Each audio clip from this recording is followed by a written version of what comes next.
Velkommen til Beredskabsforbundet Frederikssund, og velkommen til stævne den 7., 8. og 9. september 2012. I det følgende klip skal vi se på nogle af de ændringer, der er lavet i stævnedisciplinerne. Der er lavet nogle nye regler ved disciplin Storm. Kan du fortælle lidt om dem?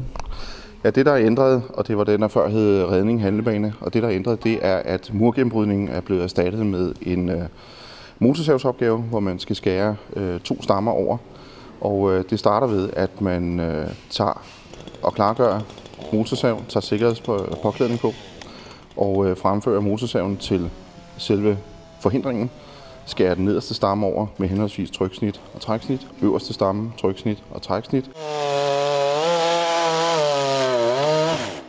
Går tilbage, aflægger sin sikkerhedspåklædning og så tager indsatstøj på og går videre frem med resten af materialet og resten af holdet, ganske som normalt. Nu er der visse ting med et motorsav, der ikke skal forceres, men selve den her del af disciplinen forventer vi at tage i stedet mellem 5 og 8 minutter. Disciplinen skybrud, som er en del af den her 5-kamp, kan du fortælle lidt om det? Det kan jeg godt. Vi har jo gjort det, at den del, der før hed kommunikation, har vi ændret til, at det bliver skybrud, som er en linseopgave. Og den går så ud på, at man fremfører en dykpumpe og sætter strøm til den og fører vand fra et kar over et andet kar. Tager en genstand op, som skal bruges senere i konkurrencen.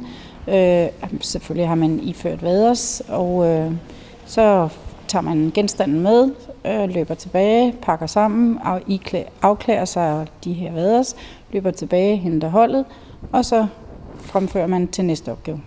Er der noget, man skal være særlig opmærksom på ved den her fremførsel? Ja, der bruges jo for eksempel fra generatoren til dykpumpen bruges der strøm, og det skal man jo selvfølgelig være opmærksom på, at ledningen ikke kommer ned i vandet. Så der skal være en holder til strømdelen. Disciplinen brand, er der sket nogle ændringer? Hvad kan du fortælle om det? De store ændringer, der er lavet i år, er, at vi har ændret navnet til tørke, og så har vi ændret måden, som vi får vandet frem på. I stedet for, at vi har 10 kubikmeter kar stående, som vi skal suge an fra, så har vi nu en brandhane, så det hele bliver en smule mere tidsvarende.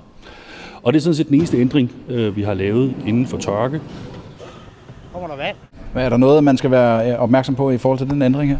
Selvfølgelig, man skal jo huske, at firens arbejde bliver selvfølgelig ændret, men ud over det, så er det som det altid har været.